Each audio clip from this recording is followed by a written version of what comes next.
When working with an AI assistant like Microsoft Copilot, one of the most difficult things, especially for beginners, is knowing which questions to ask or which prompts to use. So I'm going to share some techniques and some resources that I use to ask better questions and write better prompts to get better results from Copilot. I'm Nick, and this is video 8 out of 14 in my training course on using Copilot in a company or similar organization. You can find links to the other videos in the description. To write effective prompts, people often refer to the concept of prompt engineering. This is a set of strategies for great prompt writing. There are many resources to learn about prompt engineering, including several books. But to keep things brief and easy, I'm going to distill some of the key techniques. If you have a quick question for Copilot, no problem. Just ask your quick question and don't overthink it. So I might ask a question like, where are the best locations for real estate development in Arizona? And I'll send that prompt.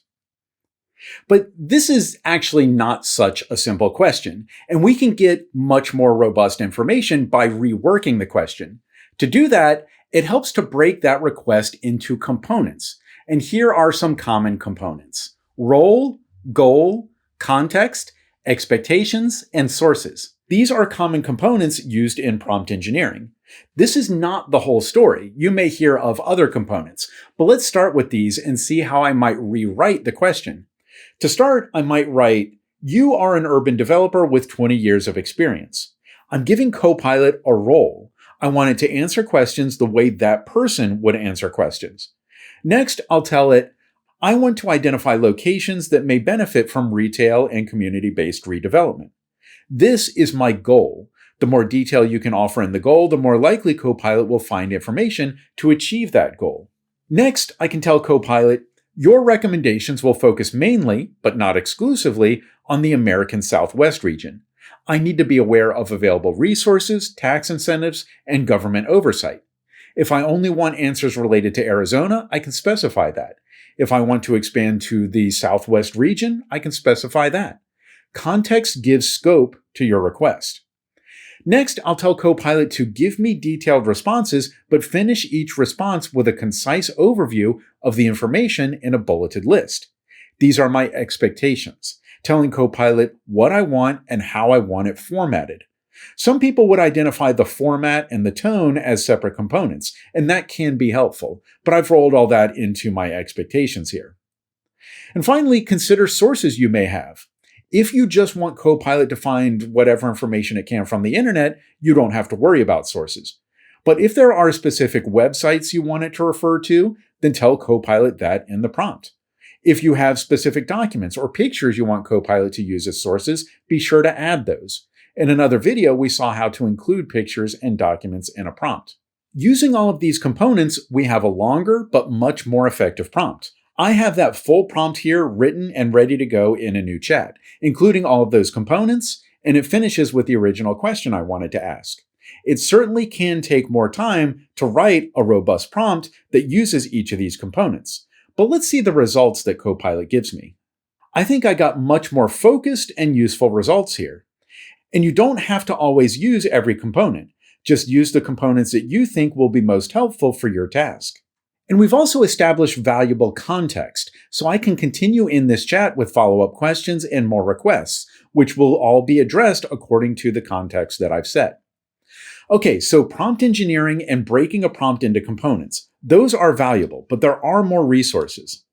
I'll start a new chat, and you've probably noticed some suggested prompts below the chat field. These are common tasks that Microsoft knows Copilot can help with.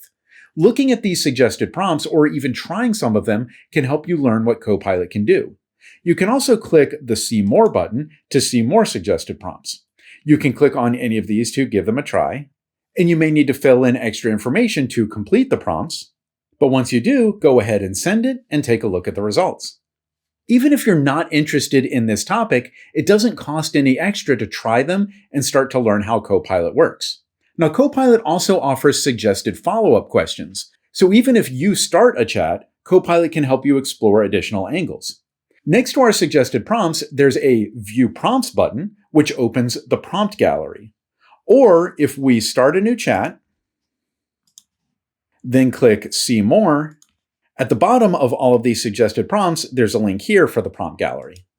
This is a huge library of suggested prompts, and there are filters up at the top, so you can filter these down to specific types of tasks or specific types of jobs.